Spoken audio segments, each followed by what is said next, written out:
हमारे पास हमारे साथ यहाँ पर बहुत सारे जो अभिभावक हैं जिनके बच्चे पोर्टमोर स्कूल में पढ़ते हैं वो तो जुड़े ही हैं।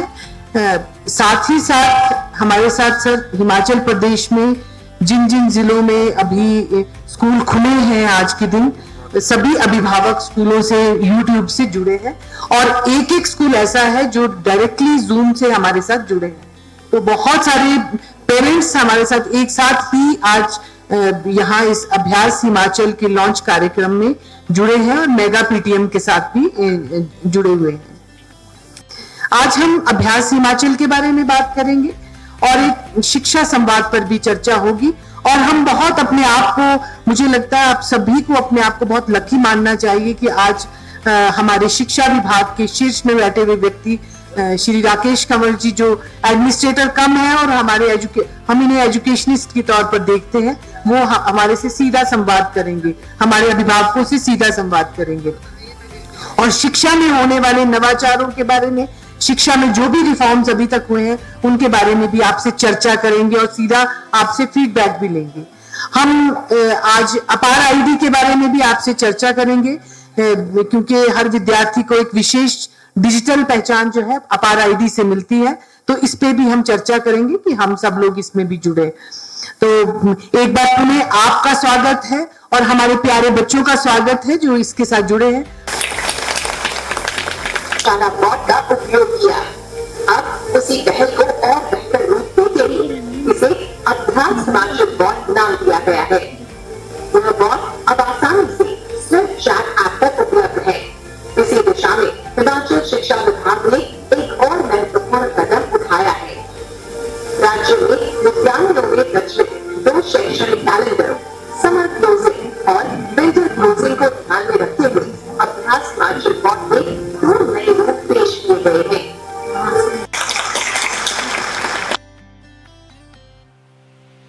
वीक में जो आपको पढ़ाया जाता है उसका रिवीजन आप पेरेंट्स की प्रेजेंस में करेंगे, लेकिन ये इसलिए भी इम्पोर्टेंट है कि जो आज का युग है उसमें जिस तरह से आपको ऑनलाइन फॉर्म्स भरना, ऑनलाइन एग्जाम लेना, ऑनलाइन टिकट बुक करना, तो जो व्यवहारिकता है वो आपको यहां से सीखने को मिलेगी। तो मात्र सिर्फ एक प्रश्नों को सॉल्व करने का या उसमें आपकी मदद होने का या एक रिवीजन का प्लेटफॉर्म नहीं है, लेकिन ये आपको सक्षम बनाता है। ये आपको डेफिनेटली, जैसे मंजुला ने भी कहा कि जब हमारा इस बार नैस हुआ तो हमारे बच्चे जो कम से कम तीसरी कक्षा में थे वो घबराहट में नहीं थे। पहले जब बच्चों के पास टैबलेट बेस्ड OMR शीट्स जाती थी तो बच्चों को यही पता नहीं चलना था कि गोला कैसे भरा जाता है। तो मुझे लगता है कि अभ्यास हिमाचल ने पूर्व में भी बहुत अच्छा काम किया है और जो अगला इसका जिस स्वरूप में ये आ रहा है उस स्वरूप में डेफिनेटली ये बच्चों का जो एजुकेशनल स्किल है उसमें बहुत ही अहम भूमिका निभाने जा रहा है। हम लोग, अभी मंजुला कह रही थी कि आप सभी टीचर्स को, बच्चों को, अभिभावकों को बधाई। डेफिनेटली बधाई का विषय इसलिए है कि राष्ट्रीय स्तर पे हमने बहुत अच्छा किया है, लेकिन जैसा सेक्रेटरी साहब आमतौर पे कहते रहते हैं कि जब हम डाटा को एनालाइज करते हैं तो 2 चीजें इस बार उभर करके आई। जो परख 2024 का रिजल्ट हमारा 2025 में आया, उसमें जो फाउंडेशनल लिटरेसी है उसमें डेफिनेटली हमने बहुत अच्छा किया है। जो कक्षा 3 का एग्जाम हुआ उसमें जो बहुत अच्छी चीज हुई है वो ये हुई है कि इंक्लूसिविटी जो जिसको बोलते हैं की भरपाई के लिए अहम भूमिका निभाएगा। और मैं मंजुला और उनकी टीम को बधाई देता हूं, इन्होंने उसमें बहुत अच्छा कार्य किया है। हमारे साथ कॉन्वी जीनियस ग्रुप को भी मैं बधाई देता हूं जिन्होंने इसमें हम लोगों को सपोर्ट किया है।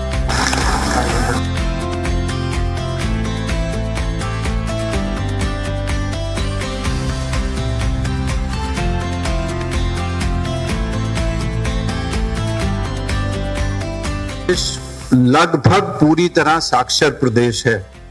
अभी 8 सितंबर को हिमाचल प्रदेश को हमारे जो मुख्यमंत्री हैं वो विधिवत रूप से साक्षर प्रदेश घोषित करेंगे। मतलब 95% प्रदेश की जनता अगर साक्षर हो, पढ़ना लिखना जानती हो, उसको टोटली लिटरेट स्टेट माना जाता है, पूर्ण रूप से साक्षर राज्य हो गया हो। बच्चों की स्थिति में अपने आप को डालने की कोशिश करें। और हम लोग जिनके खुद कभी 95% नंबर नहीं आए वो बच्चों से उम्मीद करते हैं कि उनके 95% आए। बताओ ये कितनी ठीक बात है। जिन लोगों ने विज्ञान पढ़ा है वो जानते हैं कि इसमें जेनेटिक्स का बड़ा भारी रोल है। समझ है, अगर बच्चे अपने स्कूल को साफ रखेंगे तो वो घर को भी कल को साफ रखेंगे। लेकिन माता पिता नाराज हो जाते हैं, कहते हैं देखो जी बच्चों से स्कूल में सफाई करा रहे हैं, हमारे बच्चे क्या झाड़ू लगाने के लिए पैदा हुए हैं। लेकिन ये जो एनएसएस के वॉलंटियर्स हैं ये सफाई करते हैं, सेवा करते हैं और दूसरा काम करते हैं। दीज आर द क्वालिटीज जो स्कूल में लोग सीखते हैं। तो दुनिया भर में बाजार के हिसाब से मांग बदलती है, सोच बदलती है।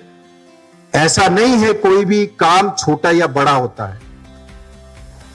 तो जो बच्चे हैं उनको छोड़ दें, उनको अपना प्रोफेशन चुनने दें, उनको अपनी आजादी दें कि वो जो वो करना चाहते हैं वो करें, फिर वो अच्छा ही करेंगे, उसकी चिंता ना करें।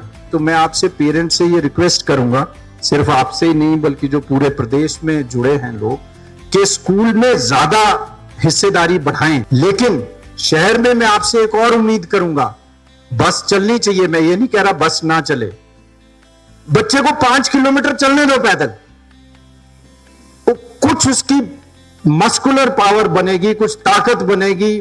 वरना क्या होगा, घर से उठे, बस में बैठे, बस से उतरे, स्कूल की कुर्सी पे बैठ के, डेस्क पे बैठ के, डेस्क से उठे, बस में बैठ के, बस से उठे, घर में बैठ के, घर से बिस्तर में बैठ गए और टीवी को देखने लग गए या फोन हाथ में पकड़ लिया। ये बच्चे फिजिकली खत्म हो जाएंगे, लेकिन जो हाथ पैर नहीं हिलाता उसके फिर हाथ पैर हिलने बंद हो जाते हैं। तो बच्चों को इतना डेलिकेट मत बनाइए कि वो खरोंच ही ना आए, उसको आने दो, उसको हड्डी भी टूटने दो, कुछ नहीं हो रहा। अभी जुड़ जाती है, 40 साल की उम्र तक हड्डी जोड़ने में कोई प्रॉब्लम नहीं, अभी करने दो जो कर रहे हैं। और फाइनली जो गांव की एसएमसीज हैं उसके लिए मैं एक चीज कहना चाहता हूं। आप तो आपके यहां पीटीए में कोई प्रॉब्लम नहीं, लेकिन गांव में क्या हो गया, हमने कहा कि जिनके बच्चे सिर्फ स्कूल में पढ़ते हैं वही उन्हीं के माता पिता एसएमसी के मेंबर होंगे।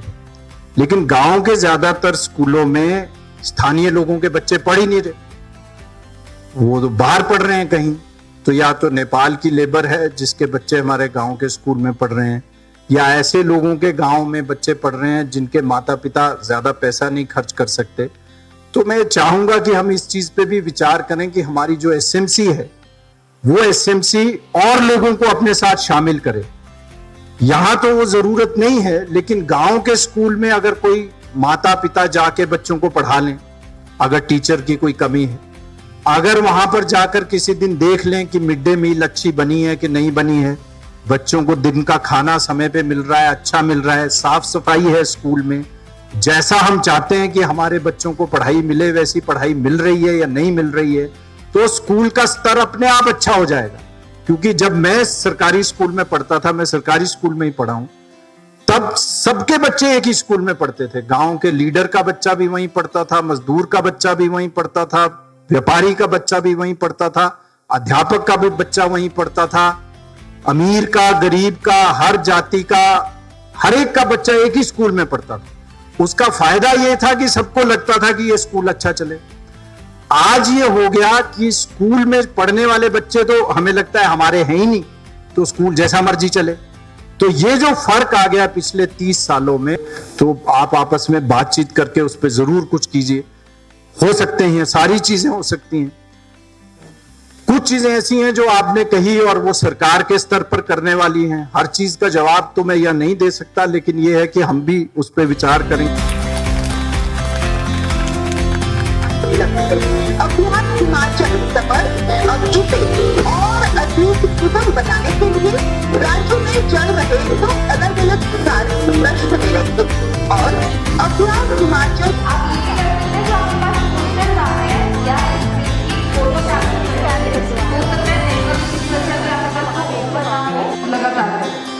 आपको हफ्ते में क्या पढ़ाया? लास्ट में उसकी मदद करें, है ना? फोन